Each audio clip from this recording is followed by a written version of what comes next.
Hello again, your old pal Jody here. I'm going to answer a question about the difference between EINs and TINs. But before I do, I wanted to ask you if you like my content, please give me a like and or subscribe. It really helps me out.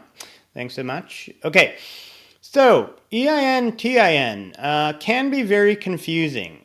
EIN stands for Employer Identification Number.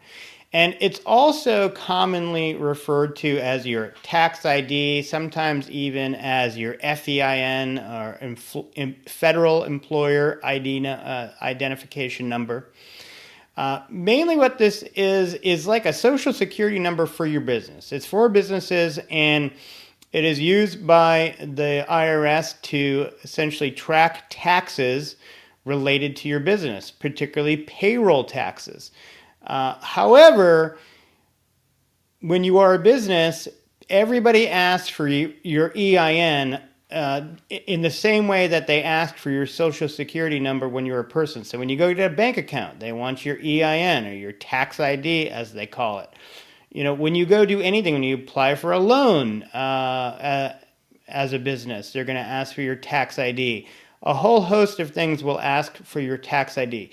So your EIN is like a multi-purpose number that you get for your business from the IRS, and you'll need it for a variety of purposes up to and including payroll. Now a TIN, that stands for taxpayer identification number, and that is a broader term actually that covers the gambit of a few things. Actually, an EIN falls under the umbrella of what's known as a TIN, but so does a social security number. So an EIN is kind of like your social security number for a business, whereas the social security number is like the taxpayer identification number for you as a person. Now, there's another number called the ITIN, which is individual taxpayer identification number. And this is used for people that are not citizens, don't qualify to get a social security number, but are working and are going to be paying taxes. And the ITIN is the number by which the IRS will keep track of the taxes you paid, you know, relative to your name and so on. So it is confusing, and often the terms are kind of used a little interchangeably, and then there's like multiple sort of abbreviations for the term, particularly the EIN. Often people it's just called your tax ID or federal tax ID or FEIN, but in my experience, it's all the same.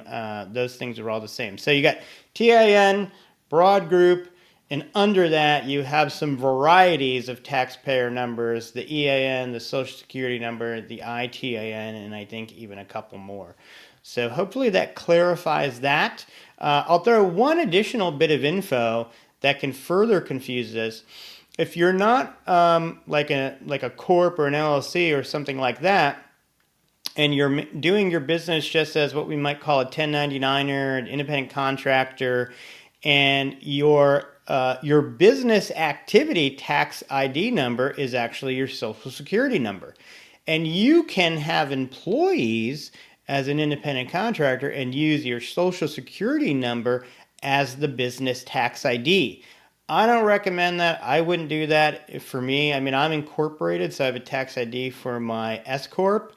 But even if I was just a 1099er, if I got to the point of having employees, I would go get an employer identification number, because now I'm going to run payroll, so I am employing people even though I'm not a corp or an LLC, and it at least separates your social security from the payroll activity that gets attached to that EIN. So just wanted to confuse you a little bit more right before I let you go. I will talk to you later. Hey, before I let you go, I wanted to first say thanks for checking out my content. I appreciate it. But also I wanted to let you know we recently relaunched our flagship course, the Financial Independence Roadmap, fully updated with hours of additional content and new modules on different areas of personal finance. This course is a really easy to follow guide on how to do personal finance the right way from top to bottom. Not only does it cover how to set up Quicken and use Quicken in a very functional, detailed way, but I also have sections now on tax planning, on investing, on entrepreneurship and income, and a few other areas as well. So please check it out. There's a link in the description below. If you're looking to get your financial act together this year, this course will make it a whole lot easier. Thanks so much. See ya.